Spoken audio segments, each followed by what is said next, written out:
नमस्कार मित्रांनो, लपंडावमध्ये आज खूप भयंकर असा ट्विस्ट आलाय. लपंडावचा 23 डिसेंबरचा रिव्ह्यू तुम्ही ऐकत आहात, ज्यामध्ये आता सखीचा जॉब सरकारने हिसकावून घेतल्यावर कान्हा आता सखीला नवीन जॉब मिळवून देतो प्रेक्षकांनो, तोही आता चाळीतच. पण काय होतं, पहिल्याच दिवशी आता सखीसमोर खूप मोठं संकट येऊन उभं राहतं आणि तिच्यासोबत खूप भयंकर असं घडणार आहे की चाळीतले सगळी लोक आता तिचा तिरस्कार करणार आहे आणि जे काही घडलं त्यासाठी आता सखीला ते जबाबदार ठरवणार आहे. तर बघूया प्रेक्षकांनो आता काय झालं याच्या भागात, सगळं जाणून घेण्यासाठी एपिसोडच्या शेवटपर्यंत बनून राहा. तर आजचा भाग सुरू होतो की सखी आणि कान्हा आता पेढे घेऊन आलेले असतात या मनस्विनीला देण्यासाठी आणि ती खूप मोठ्या मोठ्या गोष्टी सुद्धा करत असते आता सखी, की बघ सरकार, तुला तर वाटलं होतं की ही एवढ्या ऐशो आरामात राहणारी मुलगी त्या चाळीत टिकू शकणार नाही, पण मी माझं चॅलेंज पूर्ण करेल. तितक्यात आता सखीला त्या दुसऱ्या कंपनीच्या बॉसचा फोन येतो जिथे ती इंटरव्ह्यू द्यायला गेली होती आणि हा बॉस तिला सांगतो की सॉरी, आम्ही आता तुम्हाला नोकरी नाही देऊ शकत, कारण या बॉसने आधीच सरकारशी बोलणं केलं असतं आणि सरकारच्या सांगितल्याप्रमाणे आता हा जो सायसा कन्स्ट्रक्शनचा मालक असतो हा आता सखीला नकार देतो जॉब देण्यासाठी. आणि फोन ठेवल्यावर आता सखी रडायलाच लागते एकदम. सखी आता खूप खचली असते आणि ती फोन ठेवल्याबरोबर आता तिला एक खूप जोराचा असा मोठा धक्का बसला असतो, त्यामुळे आता ती अशी खाली पडणार असते. तर कान्हा तिला पटकन असा हात पकडतो आणि तिला आधार देतो. तर बघा प्रेक्षकांना, तर सखी सगळा याचा ब्लेम कान्हावर लावते. तिला वाटत असतं की कान्हानेच हे सगळं केलंय म्हणून आणि कान्हाने सरकारला कळवलंय. तर इथे काय होतं, कान्हा सखीला आधार देत असतो पण आता सखी त्याच्या हात असा झटकून देते. आता हे बघून कान्हाला थोडं आश्चर्यच वाटतं. तर आता इथे सरकार मस्तपैकी आता या सीनचा मजा घेत असते आणि ती मुद्दामच आता सखीला म्हणते, काय झालं ग सखी? नाही म्हणजे तुझा जॉब आहे की गेला?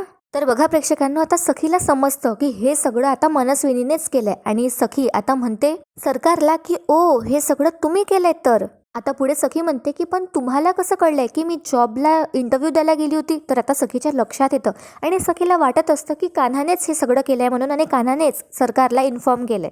आणि आता सखी लगेच कान्हाकडे बघू लागते. तर आता कान्हा म्हणतो, माझ्याकडे काय बघताय तुम्ही, मी काहीच नाही केलंय. तर सखी म्हणते, ऑफकोर्स मी सुद्धा काय मूर्खासारखा प्रश्न विचारतेय.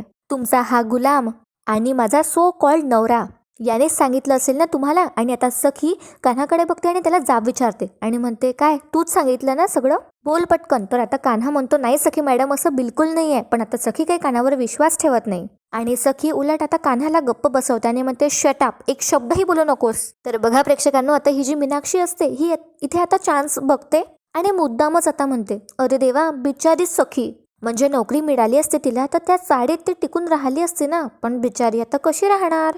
बिचारी सखी आता चॅलेंज पण कशी जिंकणार? हो, त्याचं नव्हतंच झालं बाई. तर त्यावर आता ही मनस्विनी असते, ही पण आता मुद्दामच आता खोटं खोटं वागते सखीशी आणि तिला खोटं सिंपती देण्याचं नाटक करते. पण सखीला आता सगळं सिच्युएशन समजली असते. तर आता ही मनस्विनी म्हणते, ओ सखी, I feel really sad for you. पण जो काही जॉब मिळाल्याच्या आनंदात तू जे काही पैसे खर्च केलेत, आणि बघत राहा प्रेक्षकांनो, आता ही मनस्विनीला अशी एक गोष्ट माहिती असते जी कान्हानीला सांगितली पण नाही आहे आणि आता सखीला आणखीच कानावर राग येतो. तर इथे आता मनस्विनी म्हणते, असो, आता पैंजण विकून किंवा गहाण ठेवून काय ग सखी, किती पैसे शिल्लक राहिलेत तुझ्याकडे? तर बघा प्रेक्षकांनो, आता हे ऐकल्यावर सखीला धक्का बसतो आणि सखी कान्हाकडे बघते आणि सखीला वाटत असतं की आता ही बातमी, ही गोष्ट सुद्धा आता कान्हानेच या मनस्विनीला सांगितली आहे. तर आता ती कानाकडे बघू लागते आणि कान्हा परत आपले एक्सप्लेनेशन देतो आणि सांगण्याचा प्रयत्न करतो की अरे माझं ऐका, मी नाही केलंय हे सगळं. आणि कान्हाला सुद्धा आता याचं आश्चर्य वाटत असतं की ही गोष्ट आता या मनस्विनीला कशी कळली. तर आता बिचारा कान्हा आता सखीला समजवण्याचा प्रयत्न करतो आणि म्हणतो, खरंच तुम्ही माझ्यावर विश्वास ठेवा, मी सरकारला काहीच नाही सांगितलंय, कशाच बद्दल नाही. आणि बघा प्रेक्षकांना, आता मनस्विनी सुद्धा कानाची बाजू घेत नाही आणि ती असं म्हणत नाही की नाही, कान्हाने असं काहीच सांगितलं नाहीये, उलट ती मजा घेते या सिच्युएशनची. आणि सखी आता कान्हाला म्हणते, का तुला वाटेल का असं की मी तुझा ऐकणार आहे, तुझ्यावर विश्वास ठेवणार आहे? अजिबात नाही. आणि बघा प्रेक्षकांना, आता सखीला खूप धक्का बसला असतो, त्यामुळे आता सखी परत आता मनस्विनीकडे बघते आणि म्हणते, का वागतायत तुम्ही माझ्याशी असं? मी काय बिघडवलंय तुमचं? का तुम्ही मला माझी लाईफ जगू देत नाही आहात? फक्त इतकीच अपेक्षा होती ना माझी की माझ्या आईने मला तिची मुलगी मानावं आणि आपल्या आईचं प्रेम मला मिळावं, एवढंच ना? आणि आता सखी मनस्विनीला म्हणते, ते तर मला मिळालंच नाही, पण आता जेव्हा मी माझं लाईफ जगायला बघतीये तेव्हा पण तुम्ही माझ्या लाईफमध्ये अडथळा निर्माण करताय. आणि आता सखी कान्हाकडे बघते आणि कान्हाला म्हणते, काय कान्हा, माझं सुख तुला इतकं खुपतं का? आय मीन तुला आणि तुझ्या सरकारला, का तुम्ही दोघं मिळून माझ्या वाटेत काटा बनून येताय का? तर बघा प्रेक्षकांनो, तिथे मनस्विनी काय करते, इथे ती सखीला म्हणते, अगं सखी, तुझ्याच तर बाबांनी सांगितलं ना की वाटेत आलेल्या काट्यांना तुडवायचं आणि त्यांची फुलं बनवायची. मग कर ना काट्यांची ती फुलं. मग काय तुला प्रॉब्लेम काय? पण खरंच सखी, एक तर मानायला हवं ग, तू जे काही प्रयत्न करतेयस ना त्याला मी अप्रिशिएट करायलाच हवं. तुझे अटेम्प्ट खूप मस्त आहे, पण एक गोष्ट लक्षात ठेव, आपल्यातलं जे चॅलेंज आहे ना अजून संपलं नाहीये. आणि बघा आता ही मनस्विनी काय करते, ती आता सखीला म्हणते, हे चॅलेंज पूर्ण करण्यासाठी तू जे काही प्रयत्न करतेयस ना त्यासाठी. आणि मनस्विनी आता सखीकडे अशी चालत येते आणि सखीनेच आणलेल्या बॉक्समधला पेढा काढत तिला भरवते. म्हणजे आता मनस्विनी तिला पेढा भरवायला जाणार तितक्यात आता सखीच्या हातचा तो बॉक्स जो असतो तो खाली पडतो आणि सखी तिथून रागातच निघून जाते. आणि कान्हा आता सखीच्या मागे धावतच जातो. तर ही मनस्विनी आता खूप हसते, खूप एन्जॉय करत असते. आणि त्यानंतर ती आता मुद्दामच गौतम जवळ जाते आणि त्याला आता पेढा चारवते, चारवायचा असा प्रयत्न करते आणि त्याच्या समोर असा पेढा नेते. पण आता गौतम आपलं तोंड फिरवतो. तर आता मनस्विनी जाते मीनाक्षी जवळ आणि जसं मीनाक्षीने मुद्दामच सकाळ सकाळी आता मनस्विनी समोर तिचं राशी भविष्य जे वाचलं होतं ना त्याचा बदला आता ही मनस्विनी तिच्यासोबत घेते. तर बघत राहा प्रेक्षकांनो, आता ही जी मनस्विनी असते ही मीनाक्षीकडे बघते गौतम नंतर. आता गौतम तर पेढा खात नाही ऑफकोर्स, कारण तो सखीकडूनच आहे. तर ती आता मीनाक्षीकडे बघते आणि म्हणते, ओ मीनाक्षी, आणि मीनाक्षी जवळ जाते आणि तिच्याजवळ जाऊन अशी उभी राहते आणि म्हणते, ओ मीनाक्षी, तर भविष्य बदललं की ग? आता हे सगळं मीनाक्षीला आठवतं की तिने सकाळी जो काही कारनामा केलाय त्याचा आता हिला ऐकावं लागणार आहे. तर आता मनस्विनी म्हणते, अगं कन्या राशीचं ते तू सकाळी वाचत होतीस ना, पदरात यश आणि पारड्यात सुख पडणार होतं सखीच्या, पण काय झालं ग? आणि या मीनाक्षीला चिडवतच आता मनस्विनी म्हणते, कसं घडणार? कारण जेव्हा सरकार एखाद्याचं भविष्य घडवते ना तेव्हा भल्या भल्यांच्या कुंडल्याच बदलतात. आता इथे परशुरामला सुद्धा या मनस्विनीचा राग येत असतो आणि तो तिच्याकडे रागात बघत असतो. आणि मनस्विनी बघा आता मीनाक्षीला म्हणते की मी असताना तुम्हा कोणालाच कधीच सुखात राहूच देणार नाही आणि तुम्हाला कधीच सुख उपभोगता येणार नाही. तर प्रेक्षकांनो, आता मीनाक्षी आपल्या पोटावर हात ठेवते आणि तिला आता तिचं मेलेलं मूल आठवतं आणि ती इथेच आता रडायला लागते. तर तितक्यातच आता ही मनस्विनी तो जो तिच्या हातचा पेढा असतो ना तो ती मीनाक्षीच्या तोंडात कुस्करते आणि तिला जबरदस्ती खायला घालते. कारण तिनेच सकाळी आता सखीच्या भविष्याबद्दल वाकडं तिकडं बोलली होती मनस्विनी समोर. याचाच बदला आता मनस्विनी मीनाक्षी सोबत घेते. पण बघत राहा प्रेक्षकांनो, आता एपिसोडच्या शेवटपर्यंत आपण जेव्हा येऊ तेव्हा आपल्याला समजणार आहे की आता मनस्विनीला मीनाक्षीची खूप गरज असते. तर आता इथून सरकार तर चालली जाते, पण आता मीनाक्षी सगळ्यांसमोर ढसाढसा रडू लागते. म्हणजे खरंच तिच्यासोबत भूतकाळात काहीतरी खूप भयंकर घडलेलं असतं. ते नक्की काय आपल्याला समोर कळेलच. ते इथे काय होतं प्रेक्षकांना बघत राहा. आता सखी कान्हावर चिडणार आहे आणि सगळ्या चाडकऱ्यांसमोर तिचा अपमान करणार आहे. तरी सुद्धा कान्हा खंबीरपणे आता उभा राहतो आणि तिला जॉब मिळवून देतो, ते पण चाळीतच. तर इथे सखी आता साईबाबाच्या मंदिरात आली असते आणि ती जोऱ्या जोऱ्यात मंदिराची घंटी वाजवू लागते आणि सगळे चाळकरी तिथे आता जमा झाले असतात आणि हे सगळं बघत असतात. तिथे आता कान्हा सुद्धा असतो, हे सगळं बघत असतो. तर त्यानंतर आता सगळ्यांना, दाभाडे मावशींना वगैरे सुद्धा आता सखीची अवस्था बघावल्या नाही जात. सखी आता साईबाबांना जाब विचारते आणि म्हणते, का बाबा, मीच का? माझ्याच बाबतीत असं का घडतं? मला हे तरी सांगा की माझं नेमकं काय चुकतंय बाबा? आणि मी कधीच कोणाच्या बाबतीत वाईट विचारही करत नाही, तरी माझ्यासोबत असं का होतं? आणि मी आजपर्यंत कधीच कोणाची फसवणूक नाही केली, मग माझीच फसवणूक का? मी कोणाशी खोटंही बोलत नाही, पण माझ्याच आयुष्यात खोटं बोलणारी माणसं का येतात बाबा? मला आताच उत्तर हवंय बाबा. माझ्या आयुष्यात 4 सुखाचे दिवस कधी येणार आहे? तर बघा प्रेक्षकांनो, आता कान्हाला सुद्धा खूप वाईट वाटत असतं आणि त्याला सरकारचा सुद्धा तेवढाच राग येत असतो, त्याने जे काही सखीसोबत केलंय त्यामुळे. पुढे आता सखी म्हणते साईबाबांना की आणखी किती दिवस माझ्याच आयुष्यातलं सुख माझ्याशी असं हे लपंडाव खेळणार आहे? आणि सगळे चाडकरी हे सगळं बघत असतात. तर आता पुढे सखी म्हणते, सांगा ना साईबाबा, आता आजही मी खुश होते मला नोकरी मिळाली म्हणून, पण नाही, तो आनंद मला देऊन लगेच तो माझ्याकडून हिसकावला. खरंच प्रेक्षकांनो, ही गोष्ट खूप वाईट असते. एकदम कोणती गोष्ट आपल्याला भेटली आहे आणि ती थोड्याच वेळात हिसकावून गेली आहे, याच सगळं दुःख आता सखी साईबाबांकडे व्यक्त करते. आणि आता सखी पुढे म्हणते, आता मी काय करू साईबाबा? कसे मी पैसे कमवू आणि कसं या साडीत राहू मी?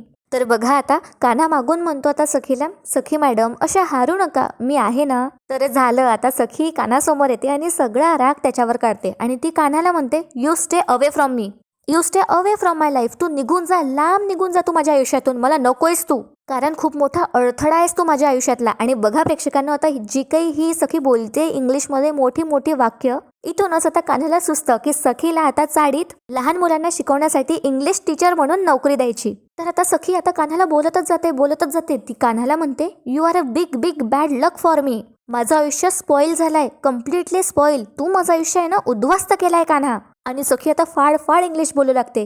ती आता कान्हाला म्हणते, why did you come in my life just to spoil it? My whole life became a nightmare just because of you. निघून जा माझ्या आयुष्यातून, निघून जा Kanha, just get out of it.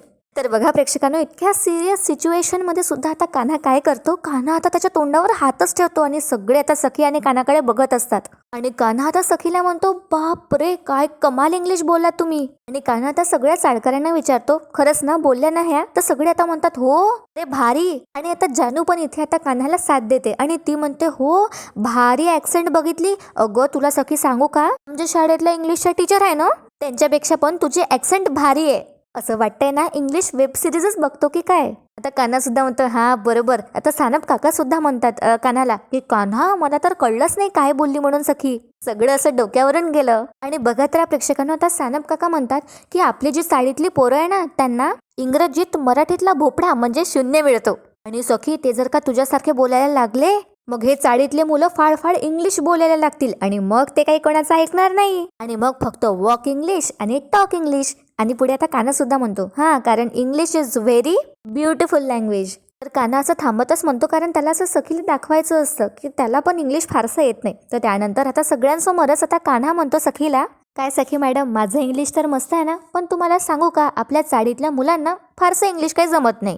आणि डेमो म्हणून आता कान्हा तिथे एका लहान मुलाला बोलावतो आणि म्हणतो, बघा हा जो सोम्या आहे ना, हा मराठी शाळेत जातो आणि याच्या शाळेत इंग्रजीला फारसं महत्त्व दिलं जात नाही, प्राधान्य दिलं जात नाही. आणि इंग्लिश टीचरची जी क्लासची फी आहे ते त्यांना परवडत नाही. तर त्याची आई, त्या मुलाची आई सांगते, हो ना, नाहीतर काय माय, 30,000 फी घेतात, कोणाला परवडणार आहे एवढं? तर सखी म्हणते, काय 30,000? तर आता कान्हा म्हणतो सखीला, मग नाहीतर काय, 30,000 रुपये फी घेतात.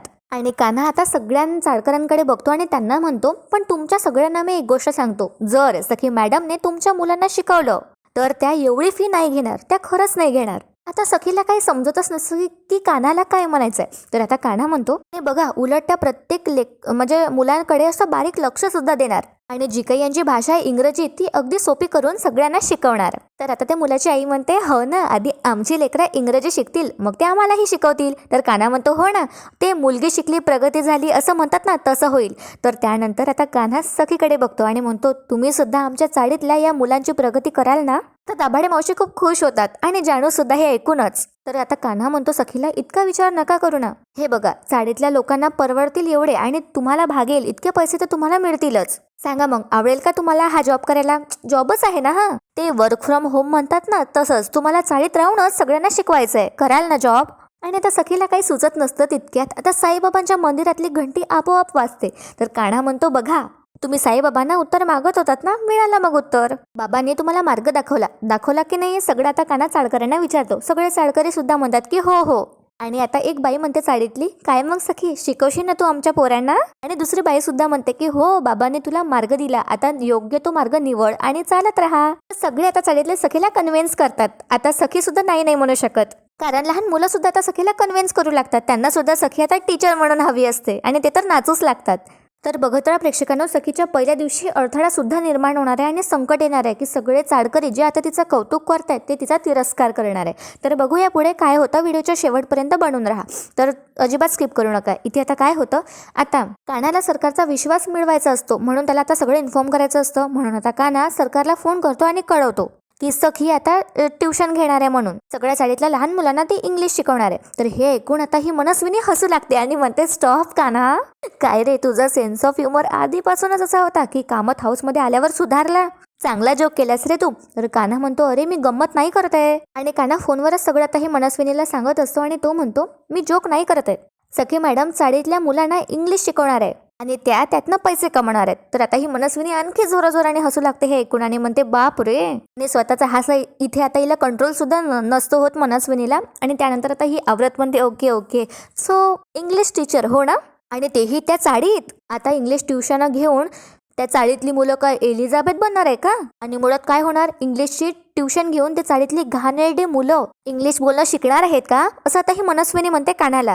आणि पुढे ती म्हणते, व्हॉट नॉनसेन्स. आणि काय रे कान्हा, महिन्याला किती पैसे मिळवणार आहे ही? आता कान्हाला सुद्धा हे सगळं इरिटेट होत असतं जे काही आता मनस्विनी बोलतीये आणि त्याला सुद्धा तिचा राग येत असतो, पण त्याला हे सगळं आता सहन करावं लागतं. तर आता ही मनस्विनी परत हसते आणि म्हणते, सांग ना किती पैसे, 1 लाख 2 लाख किती पैसे देणार आहेत हे चाळीतले मुलं? पुढे आता ही मनस्विनी म्हणते कान्हाला, पण असो, आता तू तिथे आहेस ना, तर मला काळजी करण्याची काही गरजच नाही. तू तिच्या प्रत्येक क्लासमध्ये आता अडथळा आणशील आणि हेच तर तुझं काम आहे ना. कारण जर तू तिच्या आयुष्यात अडथळा निर्माण केला नाही तर मी तुझा श्वास घेणं बंद करू शकते. पण प्रेक्षकांनो, जे काही यांनी दाखवलंय, मला नाही वाटत की कान्हा चाळीतल्या लहान मुलांसोबत असं काहीतरी करू शकतो. सखीच्या जीवनात अडथळा आणण्यासाठी सांगते तुम्हाला समोर. आता सध्या हे बघून घ्या. तर आता इथे मनस्विनी कान्हाला म्हणते की तुला आता माझ्या मनाने ऐकावंच लागेल. आता कान्हा अशी मान डोलावतो स्वतःच. तर आता मनस्विनी म्हणते, हा तिथे व्हिडिओ कॅमेरा नाही आहे, पण तू होकारार्थी मान डोलावलीस हे मला माहिती आहे. तर आता कान्हाला आश्चर्यच वाटतं. तो इकडे तिकडे बघू लागतो आणि मनस्विनी म्हणते, इतकी मान डोलावशील, मान जागेवर शिल्लक राहिली तर पाहिजे. सगळं दिसलं मला आणि कीप मी अपडेटेड असं म्हणून ही मनस्विनी फोन ठेवून देते. तर इथे काय होतं, फोन ठेवल्यावर सुद्धा आता ही मनस्विनी हसू लागते आणि म्हणते, ओह इंग्लिश ट्युशन. आणि दुसरीकडे आता कान्हा किरण बरोबर असतो. किरण त्याच्या सोबतच असतो. तर कान्हा आता त्या छडीवाल्या माणसाबद्दल बोलतो किरण सोबत, जो या सरकारचा खूप मोठा शत्रू असतो. किरण म्हणतो आता कान्हाला, कान्हा मी आधीच म्हणालो होतो की तू जो हा निवडलेला रस्ता आहे, इकडे आड आणि तिकडे विहीर, तुला अवघड जाणार आहे. कारण एकीकडे तुझी संस्कार, तुझी माणुसकी तुला सखीला त्रास देण्यापासून रोखते आणि दुसरीकडे तुझं सरकारसोबत असलेलं डील तुला त्यांचं ऐकायला हे भाग पाडते. काय करणार आहेस कान्हा, तू कोणाचं ऐकणार आहे? तर कान्हा म्हणतो गाडीतल्या काठीचं, म्हणजे छडीवाल्या माणसाचं. प्रेक्षकांनो, पुढे कान्हा म्हणतो आणि त्या काठीच्या मालकाचं. आणि बघा प्रेक्षकांनो, आता कान्हा म्हणतो किरणला की हा रस्ता निवडणं माझ्या हाती नव्हतं, हा रस्ता काठीच्या मालकाने मला निवडून दिलाय आणि हे काम करायसाठी, म्हणजे सरकारला उद्ध्वस्त करण्यासाठी त्यांनी माझी निवड केली आहे आणि ही गोष्ट आता माझ्यासाठी खूप मोठी आहे असं कान्हा किरणला म्हणतो. आणि पुढे आता कान्हा म्हणतो, आणि हे जे कार्य आहे हे पूर्ण केल्याशिवाय मी मरू पण नाही शकत. जे काम माझ्यावर सोपवलं गेलंय ते मला पूर्ण करावंच लागणार आहे. तर इथे प्रेक्षकांना आता सखीने चाळीतच आपले ट्युशन क्लासेस सुरू केली आहे. साईबाबांच्या अगदी मंदिरासमोर तिने छान बोर्ड वगैरे आणून ठेवलं असतं आणि आता चाळीतली मुलं सुद्धा गोळा झाली असतात. तर सखीचा आता हा पहिला दिवस असतो शिकवण्याचा आणि सगळेजण आता सखीला गुड मॉर्निंग टीचर असं म्हणून ग्रीट करतात. तर आता सखी म्हणते, बरं मग आपण सुरुवातच अशी करूया की जे तुम्हाला इंग्लिश येतं किंवा येत पण नसेल तर ते तुम्ही सगळं विसरून जा. आणि आता कान्हा तिथे असं उभा असतो आणि तो आता सखीकडे बघत असतो, पण त्याच्या कानात आता इयरपॉड असतो. प्रेक्षकांनो, कदाचित सरकार हे सगळं ऐकतेय. तर चाळीतला एक मुलगा म्हणतो, हे काय सखी मॅडम, जे इंग्लिश येते ते पण विसरायचं? तर सखी म्हणते, हो, कारण मी तुम्हाला सुरुवातीपासून इंग्लिश शिकवणार आहे, ते पण करेक्ट इंग्लिश. तितक्यात आता एक लेट कवर जो असतो ना आपल्या क्लासमध्ये नेहमी येणारा, किंवा कुठे पण आता पार्टी असते किंवा काही कार्यक्रम असतो तिथे कोणी उशिरा येणारा माणूस असतोस, किंवा शाळेत सुद्धा क्लासमध्ये असतोस, तर तसाच एक आता लेट असा एक मुलगा येतो आणि हा सखीला म्हणतो, can I come in ma'am? तर सखी म्हणते, you can come in but you may not. आता या मुलाला काही समजत नाही आणि तो डोकं खाजवायला लागतो. तर सखी म्हणते, म्हणजे सखी हसते. तर किरण म्हणतो, आता म्हणजे या मुलाने आता आत यायचं की नाही यायचं? तर बघा प्रेक्षकांना, तिथे जानू सुद्धा असते, किरण आणि कान्हा तिघं पण असतात. तर सखी त्या मुलाला म्हणते, कॅन आय कम इन नाही, मे आय कम इन म्हणायचं. तर हा मुलगा म्हणतो तेच ते. तर सखी म्हणते तेच ते नाही. म्हणजे आपल्याला समजलं इथे की सखी आता थोडी स्ट्रिक्ट सुद्धा आहे. तर सखी त्याला आत यायला सांगते आणि बसायला सांगते आणि सखी आपला क्लास सुरू करते. तर बघत राहा प्रेक्षकांनो, इथे काय होतं, आता मनस्विनीला मीनाक्षीचं काम पडणार आहे. जसं मी आधीच सांगितलं होतं तेच आता आपल्याला पाहायला मिळणार आहे. तर आता काय होतं, मनस्विनी बसली असते आणि परशुराम आणि मीनाक्षी तिच्या जवळ येतात आणि परशुराम म्हणतो मनस्विनीला, सरकार 2 अपडेट आहे. एका कंपनीमध्ये तुम्हाला चीफ गेस्ट म्हणून बोलवलंय कारण त्यांना 16 वर्ष पूर्ण झाली आहे. आणि दुसरी अपडेट, आपल्या कामगारांना अजूनही पगार नाही मिळाला. सरकार, आपले कामगार आता स्ट्राईकवर जाणार आहे. तर आता ही मनस्विनी म्हणते, परशुराम एक काम कर, त्याला आहे ना तिथे चाळीत पाठव आणि सखी मॅडम कडून सह्या घ्या आणि मिळवा तुमचा पगार. तर त्यानंतर काय होतं, हा परशु म्हणतो मनस्विनीला, नाही सरकार, सगळ्यांना जायची गरज नाही आहे, ही मीनाक्षी आहे ना ही जाऊ शकते, कारण आम्हाला तसा अनुभव आहे की सखी मीनाक्षीचं ऐकते. तर ही मीनाक्षी तर डोळे काढते परशुला. तर परशु म्हणतो, नाही नाही, कारण काय ना, मीनाक्षी कन्व्हिन्स करू शकते सखीला. आणि त्यानंतर आता परशु मीनाक्षीकडे बघतो आणि म्हणतो, करशील ना मीनाक्षी? आणि मनस्विनी आता मीनाक्षीकडे डोळे काढून बघत असते. तर मीनाक्षी म्हणते, हो, या आठवड्यात जाऊन भेटेल मी सखीला. तर आता ही मनस्विनी म्हणते, या आठवड्यात नाही, आजच्या आज जायचं, आत्ताच्या आता तू तिथे जा आणि सखीच्या सह्या घेऊन ये आणि त्या सखीला सांग की स्वतःच्या आयुष्याशी हवं तेवढं तू खेळ, पण माझ्या रेप्युटेशनशी आणि आपल्या फ्युचरची खेळू नये. तर इथे आता परशुराम म्हणत असतो मनस्विनीला की एक सरकार मीटिंग आहे. तर आता ही मनस्विनी त्याच्यावर ओरडते आणि त्याला म्हणते, काय सतत जर इथे सगळे घोळ होणार असतील तर काय मीटिंग करू, मी कॅन्सल करते मीटिंग. तसंही मला कुठेतरी जायचं आहे. ते इम्पॉर्टंट आहे. तर बघूया प्रेक्षकांनो, कदाचित आता ही मनस्विनी तेजस्विनीकडे जाणार आहे, तिच्या बहिणीकडे. आणि इथेच आता गौतम पाठलाग करतो, कारण उद्या 24 आणि 25 डिसेंबरमध्ये धमाकेदार एपिसोड्स आपल्याला पाहायला मिळणार आहे, ज्यामध्ये गौतम सुद्धा आता मनस्विनीचा पाठलाग करतो आणि तिथे जाऊन पोहोचतो आणि स्वतःच्या वहिनीला आणि सखीच्या खऱ्या आईला भेटतो. आणि जाता जाता ही मनस्विनी बोट दाखवते आता मीनाक्षीला आणि म्हणते, तुला कळलंय ना काय म्हटलं तुम्ही, आजच्या आज तिथे जायचं. तर मीनाक्षी सुद्धा आता मान डोलावते, तिच्याकडे काही पर्याय नसतो. आणि प्रेक्षकांनो, आजचा भाग इथेच संपतो. पण उद्याच्या भागात आपण पाहणार आहोत की सखी आता पहिल्याच दिवशी सगळ्या चाडकरातले जे लेकरं असतात तिच्याकडे ट्युशनला, त्यांना आता ती पार्टी म्हणून, ट्रीट म्हणून गोला खायला देते आणि सखी खूप खुश असते. पण प्रेक्षकांनो, आपल्याला त्यांनी दाखवलंय की रात्री तर सगळ्याच मुलांना आता वॉमिटिंग होत असते, उलट्या होत असतात. तर काना बघून आता हे सगळं विचारतो किरणला की हे सगळं काय झालंय. तर किरण सांगतो की सगळ्या मुलांना विषबाधा झाली आहे आणि एक साडीतली मुलगी तर चक्कर येऊन पडते. आता याचा सगळं ब्लेम सखीवर जाणार आहे, कारण तिनेच एक टीचर म्हणून सगळ्यांना गोला चालला होता. पण प्रेक्षकांना, आता कान्हाने हे सखीच्या आयुष्यात अडथळा निर्माण करण्यासाठी केलं असेल का? मला असं नाही वाटत. कदाचित मीनाक्षी पण यामागे असू शकते, सरकारचा बदला घेण्यासाठी. आपल्याला हे उद्या कळेलच. पण तुम्हाला आजचा भाग आवडला असेल तर अजिबात व्हिडिओला इग्नोर करून चालणार नाही. आपल्या व्हिडिओला लाईक करा आणि आपल्या चॅनलला सबस्क्राईब करा, कारण उद्या 24 आणि 25ला आणखी धमाकेदार एपिसोड्स येणार आहे. ते तुमच्याकडनं मिस व्हायला नको. आणि व्हिडिओ शेवटपर्यंत पाहण्यासाठी खूप खूप धन्यवाद.